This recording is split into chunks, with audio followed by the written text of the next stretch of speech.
There are stories in fashion that are born on the runway, surrounded by flashes and applause.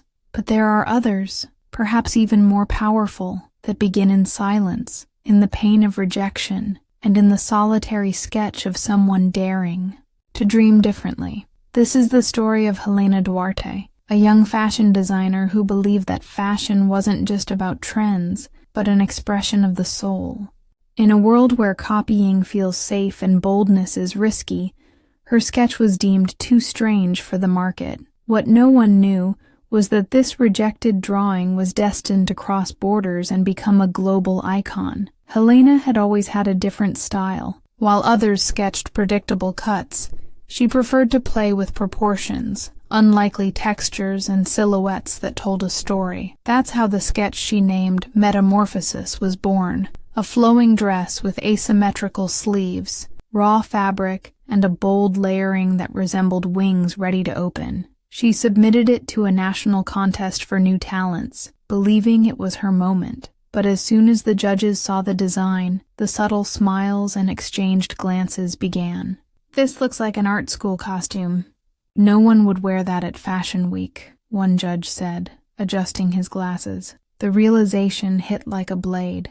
No one there wanted something new. They wanted what already sold. Helena walked out with her heart in pieces and the sketch in hand, crumpled, just like her dream.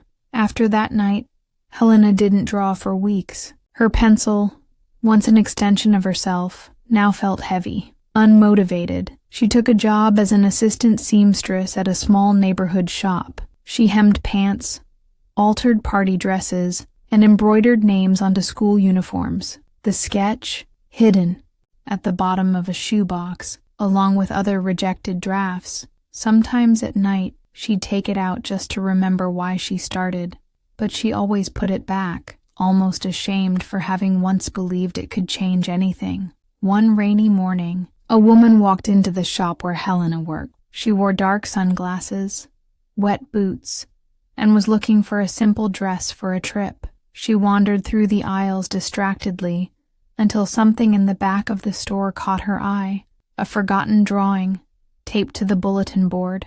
It was Metamorphosis. "Who drew this?" she asked, eyes lighting up. Embarrassed, Helena replied that it was just an old sketch. But the woman insisted. She took a photo and, before leaving, said with conviction, "The world needs to see this." That same day, the image appeared in the Instagram stories of Leah Mondrian, an icon of alternative fashion in Paris. The caption, "The art that's missing on the runways." The image went viral.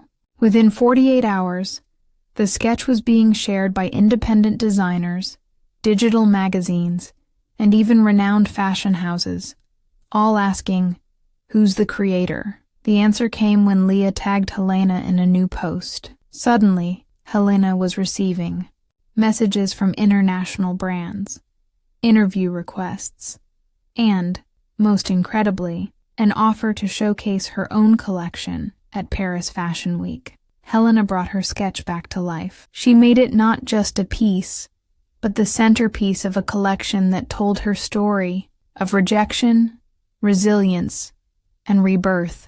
The show was historic. When Metamorphosis hit the runway, the audience stood up. The piece once rejected had become a manifesto.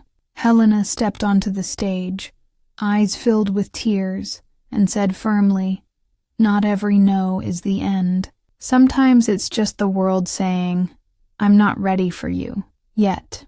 The sketch became a global trend. Magazines hailed the collection as the most original of the decade. But for Helena, the greatest reward was believing in what no one else could see. Did you enjoy the story? Then it's your turn to create your own trend. You have the talent, you have the drive. All you need is the right push.